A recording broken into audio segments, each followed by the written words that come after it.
Hey, what's up, everyone? Sean here with BlueRidgeSilverhound. How about a little bit of Monday market report for this week? This one for the week ending January 7th, 2024. We're going to jump back on to greatcollections.com, where a lot of the premier coins for the week do sell on. We were back on the coin market train as of this video. The Florida United Numismatist Show in Orlando comes to a close with some buzz. Obviously, one of the biggest buzz pieces to come from the show and all throughout the coin industry is CACG. Oh my gosh. I don't know what to make of this. Call it a little bit of backlash. Call it fans of the game. I don't know. It's just CACG has been the new up-and-coming kid that hasn't really been the new guy in town. As we all know, they for years had done the CAC stickers on already graded coins from PCGS and NGC. Now they are in the market to be the number one grader, and also maybe this other dubious distinction as well, to become the more strict coin grader on the face of the earth. And that's where we're seeing a lot of divide in the community. You have your detractors, obviously, and they are a rowdy bunch, and their voice is being heard very clearly. There are even other content creators like CoinHelpU, who is a dealer, also had some things to say about a recent submission, along with some other things in the community. He has been kind of like the dealer pulse about this new grading company, but also, where there's detractors, there's also going to be a large fan base as well, and we're seeing that. So we're seeing just a rousing discussion around this new grading company, and there are a few coins on our list here today. We have 21 coins to talk about. We generally focus on the modern age of coinage. Anything post 1900 era, so within the last 124 years, we focus on, and every single coin is graded. So you're going to have a wide range of coins that are popular within registry set systems. You're also going to have the investor grade stuff. You're also going to have lots of key dates and varieties. And of course, you're going to have a good fair amount of coins that are going to fit, kind of in that all-purpose, I'm just a collector crowd. You're going to see a lot of that in here as well. The market, very robust here, first week out of 2024, and I'm ready to share this with you. So as we head on to the next other point of news, on my Whatnot channel, we got two great shows for you. We have what we call the coin auction for everyone. Affordable listings, a lot of great U.S. type. $1 starts on every single lot. There's not going to be one lot that's going to start more than that. And that's going to be tomorrow, January 9th, 5 p.m. Pacific, 8 p.m. Eastern. And then also we have a Friday show, the January Winter Showcase, which features U.S. type, bullion, and currency. That's going to be this upcoming Friday, January 12th, 5 p.m. Pacific, 8 p.m. Eastern. Come on and join in on the action as we kick off a brand new year in the numismatics hobby, and bullion stacking as well. So if you haven't signed up, feel free to do so. I will have my referral link down below in the description box, and more than likely it'll be tagged also in the comment section of this video.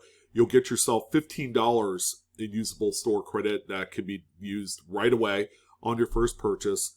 And it's a great platform if you're looking for some nice coins across all different price levels. Look no further. Whatnot is the place for you. All right, let's go ahead and jump right in to some of these selections, starting out with a very unlikely coin to the list. Keep in mind, this coin is only 17 years old, which kind of tells me how old I am. I mean, I can't believe this is a 17-year-old coin, but at the same time, it's only a 17-year-old coin.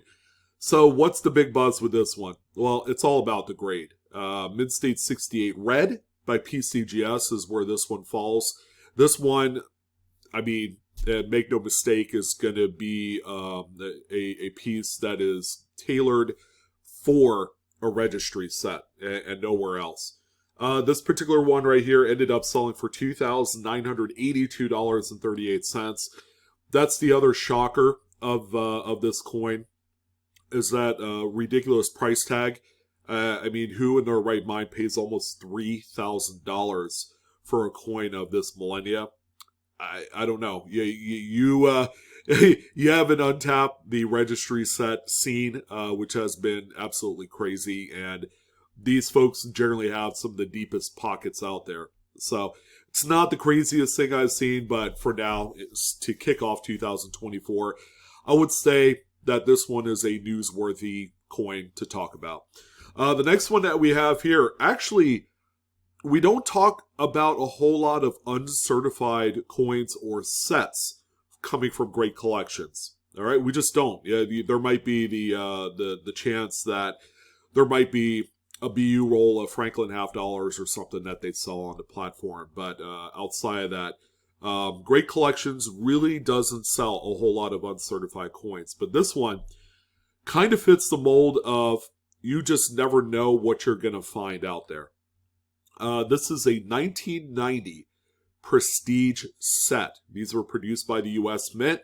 That also included the proof commemorative coin issued during that year, which I believe this one is the Eisenhower commemorative.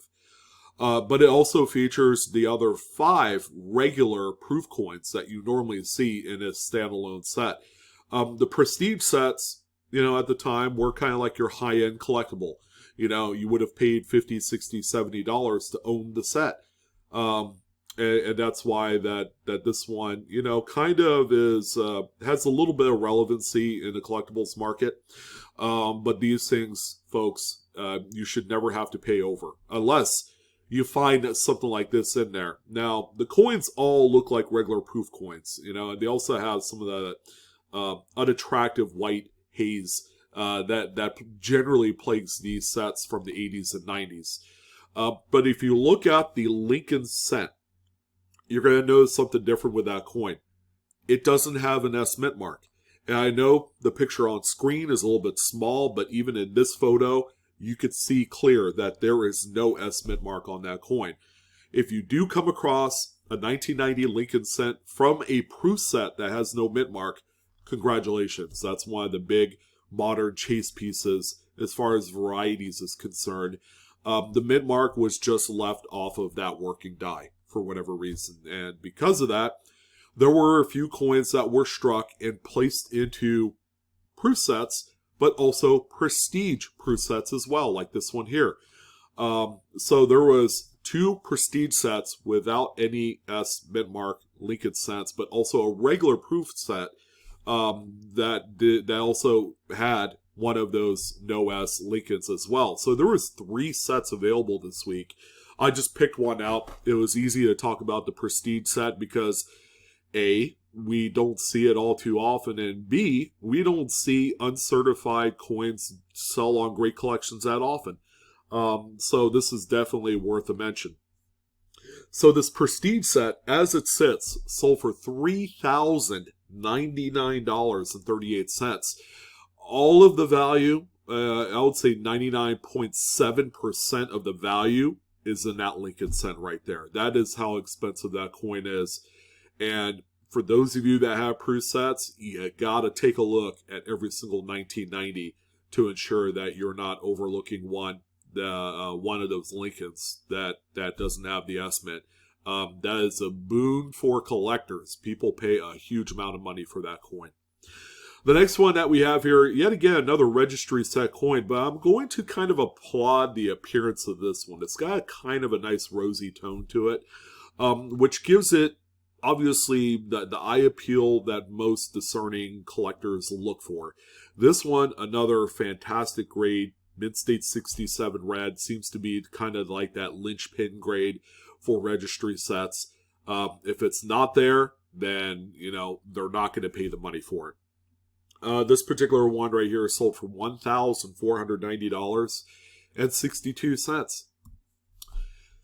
And a coin that generally is lost in the shuffle, the 1970S Large Date FS101. This is the doubled die obverse. This is a coin that, folks, I would say, unless you're actively looking for this coin, about a vast majority of regular just armchair kind of roll hunters and roll searchers, if you're into BU rolls, they tend to forget that this one exists. And we could all thank the 1969S DDO FS101. If it wasn't for that, this one would be the undisputed king of the DDOs, and the rarity would just, it matches right up there with the 69S.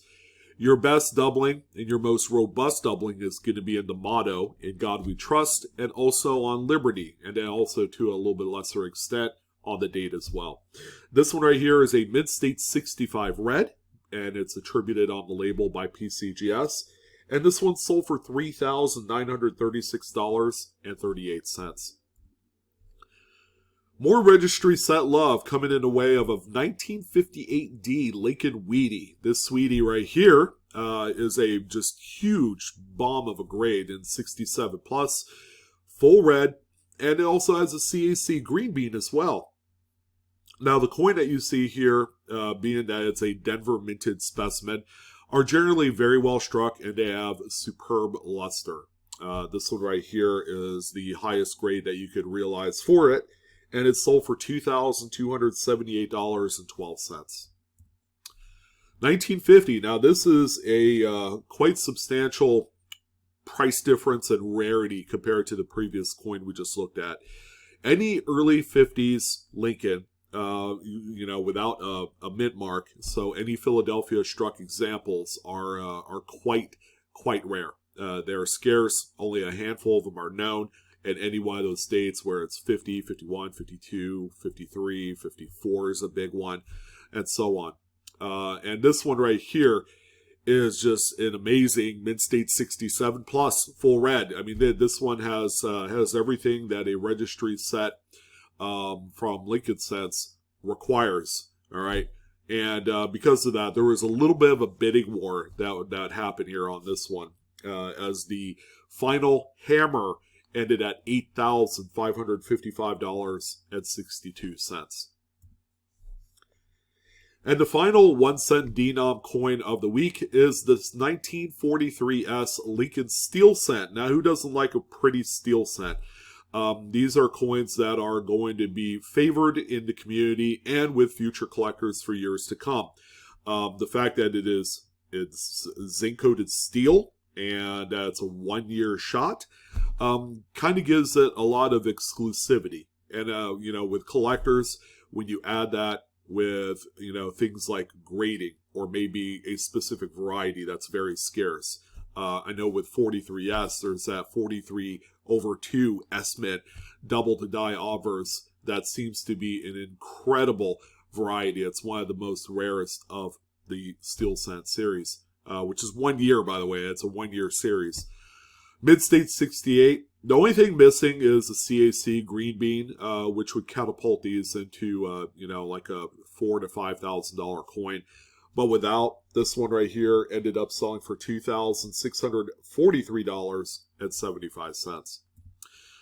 All right, now we're on to nickels. We only had one lone Jefferson that ended up making the list, and it's one that I'm willing to bet that a fair amount of you have never seen or heard of. But I'm glad to talk about the 1958D, which is a very common date, over inverted D mint mark. This is a fantastic, it is in a way still a repunch mint mark. Excuse me, it's the FS501 in the Cherry Picker's Guide. And note that this is just a regular basic average grade, mid-state coin.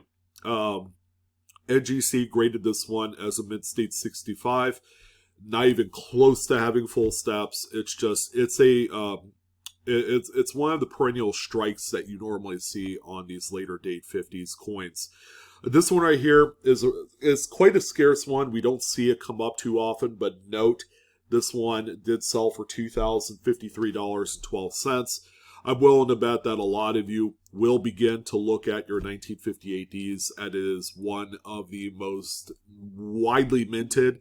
It's got a very high mintage on this coin, and this would be an awesome one to look out for.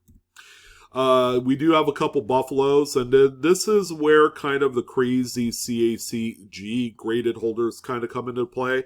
So expect some just really crazy coins that somehow had passed the sniffer test with CACG in their current numerical grades. Like a 28D is quite a scarce state for a full strike and luster. This one looks every bit that. Now CAC awarded a mid-state 66 plus grade on this coin, and it looks great. But does that mean that in PCGS it might end up being a 67 or a 67 plus? Is anybody's guess. These are some of the things that we have to consider when we look at coins like this.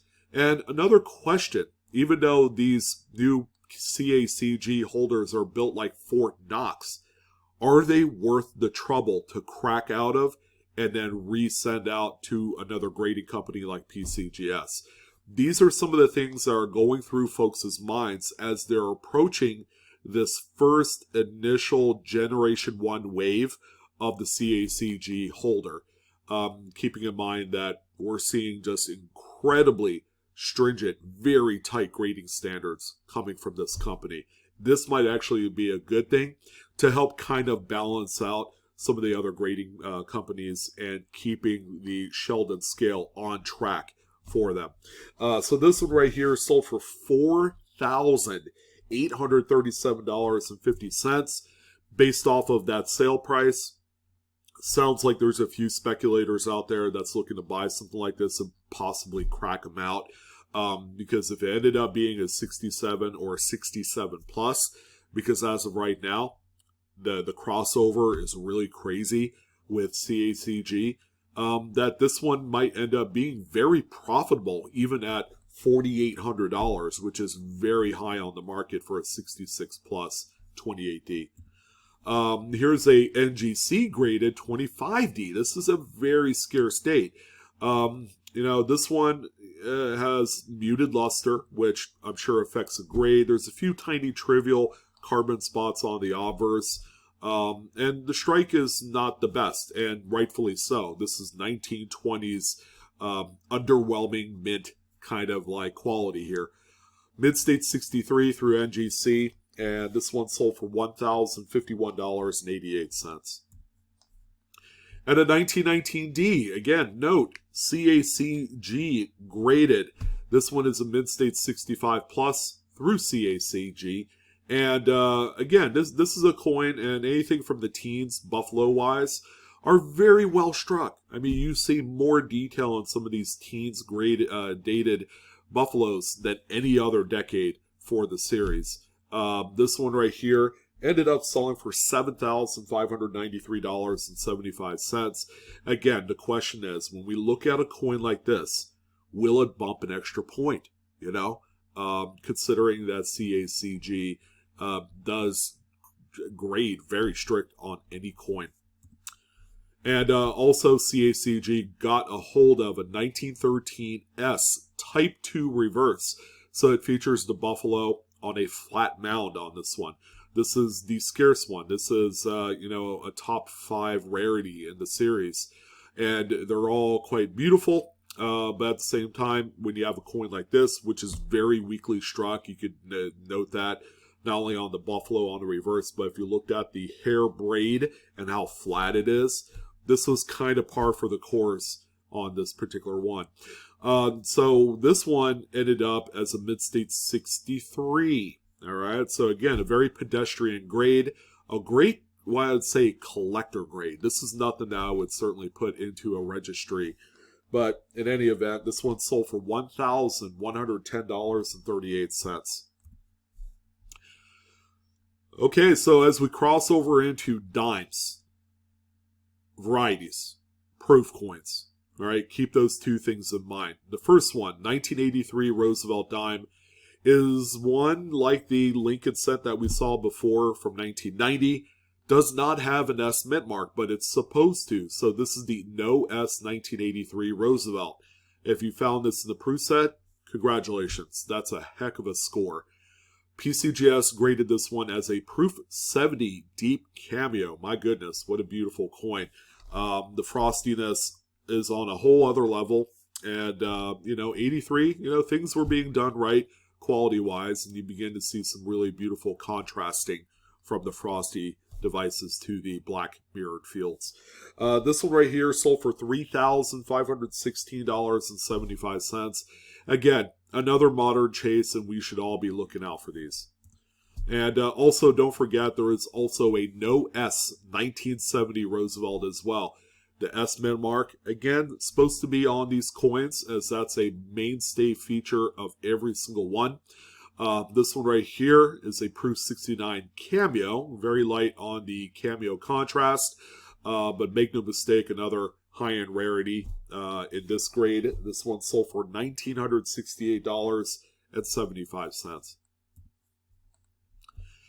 Now, this one is spectacular for a number of reasons. It's a 45 Micro S, so it's got the really tiny mint-mark design on there. But let's go ahead and talk about the grade, because this one is a old green-holdered PCGS Mint State 65 full bands. Again, it's a pretty good kind of grade, but it's not the best I've seen on a Micro S. These coins are generally very well struck. This one right here even has a gold CAC sticker, which is something you don't see every day. And because of the gold sticker, that does push a whole bunch of extra value into a coin that normally probably sells for about $400 to $500 into one that ended up selling for $2,101.70. So that CAC green sticker makes all the difference in the world, but a gold sticker puts it into just this otherworldly territory when it comes to value. We also have a 39S, kind of semi-difficult, once we get outside of the 1940s, which is a decade or, a decade short series that a lot of people like to jump into because of its affordability.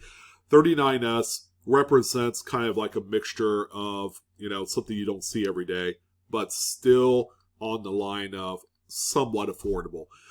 Now, grading does play, some sort of role in the overall market value of coins. This one is a 66 full bands example through PCGS, and this one sold for $1,181.25. And the last dime configuration here is going to be another CAC G coin. Again, as I talk more about CAC G and their effect on the market, specific coins, we're going to be talking a little bit more about, right? I mean, when we look at things like this coin, does it have a chance to cross over? All right, crossing over indicates that you're going to send it to a different company other than CAC G, maybe PCGS or NGC. Will we see a grade enhancement? That seems to be very high on everybody's minds, as they're capitalizing heavily on this disparity between CAC G and the other grading companies. So this one right here is a tough date, and tough to find with full bands as a mid-state 66, as you see here. This one ended at $3,822.75. Now we do have a few quarters. This one, spectacular. This is outer space galaxy level of color, and it's great when you're able to achieve the photos necessary to showcase this kind of color. I'm all for it, and the collectors, they are all for it as well. It's a 46, and it's a mid-state 67 through PCGS. And this one sold for $1,150.88. It's not the top grade, which keeps it a little bit low, but when you have this kind of color, that kind of brings things back up. 35S, I actually just sold one of these in BU last Friday on my Whatnot show. And, you know, it sells really well as a raw coin. Now, in mid-state 67 plus, we're talking, you know, registry set, rocket ship all the way. This one sold for $1,471.50. Another very nice sweet coin. Again, you have some of the accents of archived original toning. This thing was never dipped, and I like the look of that. Standing Liberty quarter time, we got the 29S you see here. This is a mid-state 66 with full head. Pretty coin. Run-of-the-mill date, and when I mean run-of-the-mill, that means, you know, there are quite a few examples in mid-state of this date.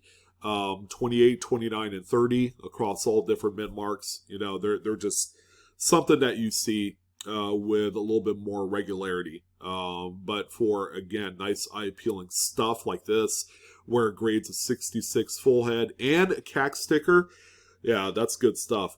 $1,874.25 was the sale on this one. Again, it's not the top pop grade for it.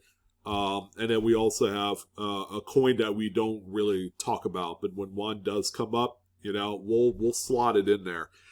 1921 Standing Liberty quarter is the key date. You know, this is a good one. NGC assigned a mid-state 64 full head on there, and it looks great. This is a great, you know, Roaring 20s key. 1921 is the key for a lot of different coins, from the Mercury dime to the Walking Liberty half, and even the peace dollar. You know, the peace dollar with a high relief. So, you know, any which one that you decide to choose for your collection is going to be a great addition. All right. So this one right here, $5,062.50 was the final price tag. Great stuff all around. Again, this video is for entertainment purposes only, not financial advice. Please do collect and grade responsibly. That's always a big key right there.